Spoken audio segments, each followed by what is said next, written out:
Je voudrais, à l'entame de mon propos, saluer la mémoire de ceux qui nous ont quittés et présenter mes condoléances aux familles attristées. Mon propos d'aujourd'hui se focalisera sur le traitement spécifique de la COVID-19. L'association azithromycine hydroxychloroquine s'est révélée efficace selon nos résultats. Mais cette efficacité est évidente quand il s'agit d'une administration précoce, mais elle est moins soutenue, elle est moindre dans les formes graves ou dans les formes vues tardivement.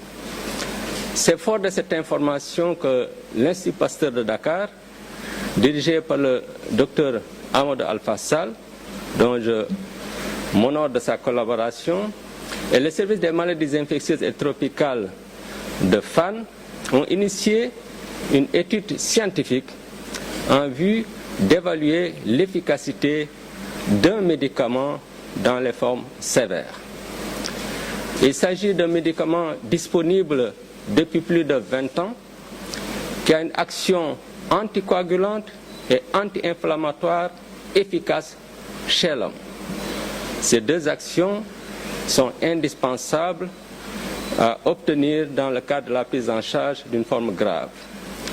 C'est d'ailleurs pour cette raison qu'ici au Sénégal, nous avions inclus dans notre prise en charge l'utilisation des anticoagulants et des corticoïdes comme anti-inflammatoires bien avant les recommandations de l'Organisation mondiale de la santé. En outre, il s'agit d'une molécule qui a une puissance antivirale très importante in vitro, c'est-à-dire au laboratoire. Le projet a démarré le 14 août 2020, conformément au protocole de recherche qui a été validé par le Comité d'éthique national pour la recherche en santé. Je voudrais profiter de cette occasion pour remercier vivement le président de la République et le ministre de la Santé et de l'Action sociale, car sans leur soutien, ce projet n'aurait pas vu le jour.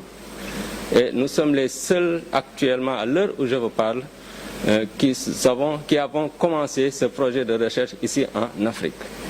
J'en profite aussi pour remercier nos partenaires étrangers. Voici en résumé les quelques informations que je voulais partager avec vous, ainsi que l'espoir que cela doit susciter dans l'amélioration de la prise en charge des formes graves. Je vous remercie de votre attention.